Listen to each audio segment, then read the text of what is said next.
আর বন্ধুরা, আমি আবারও আরেকটা ভিডিও নিয়ে হাজির হয়েছি। আমার ভিডিওগুলো আপনাদের দেখতে কেমন লাগে জানি না। আমি একটা নিরামিষ নাস্তা করছি। তার জন্য দেখুন, আমি 3 কাপ সুজি জলে ভিজিয়ে রেখেছিলাম। এই দেখুন, ভিজিয়ে একদম নরম হয়ে গেছে। এর মধ্যে আমি একে একে একটু ভেজিটেবিল দেব। এখানে দেখুন, একটু গাজর নিয়েছি গ্রেট করে, 2টো লঙ্কা কুচিয়ে নিয়েছি, কাঁচা লঙ্কা, একটু ধনেপাতা নিয়েছি কুচিয়ে নিয়েছি, একটু টমেটো কুচিয়ে নিয়েছি। এটা একটা হেলদি জল খাবারও বলতে পারেন।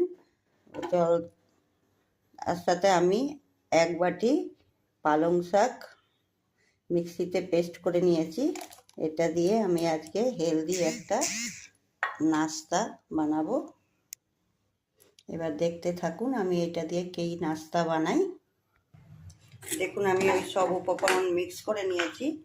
আমি কিন্তু নুন দেইনি, এর মধ্যে একটু নুন আর একটু চিনি দিয়ে দিলাম। এই অ্যাপ্পাম প্যানে আমি একটু তেল দিয়েছি। এই অ্যাপ্পাম প্যানে আজকে আমি এই নাস্তাটা বানাবো। আমি অ্যাপ্পাম প্যানে সব দিয়ে দিয়েছি। এবার এটা আমি ঢাকা দিয়ে দেবো। এখন একটু লো আছে, আমি এটাকে আস্তে আস্তে করব। দেখুন বন্ধুরা, আমার অ্যাপ্পাম প্যানে সব উল্টে দিলাম আমি। এই পিসটা হয়ে গেছে, পিছনটা আমি সব উল্টে দিয়ে আবার একটু ঢাকা দিয়ে দেব। দেখুন, আমার নাস্তাগুলো হয়ে গেছে। এগুলো সকালের নাস্তা, বিকালের নাস্তা, বাচ্চাদের জল খাওয়ার, আজকালের টিফিন। দেখুন, বাচ্চারা দেখেই খুব খুশি হয়ে যাবে, এত কালারফুল।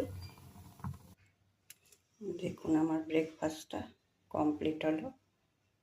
এভাবে একবার বানাবেন, দেখবেন বাচ্চারাও দেখবেন খুশি হয়ে যাবে, টিফিনও খাবে। যে বাচ্চারা খেতে চায় না তারা খুশি মনে খেয়ে নেবে।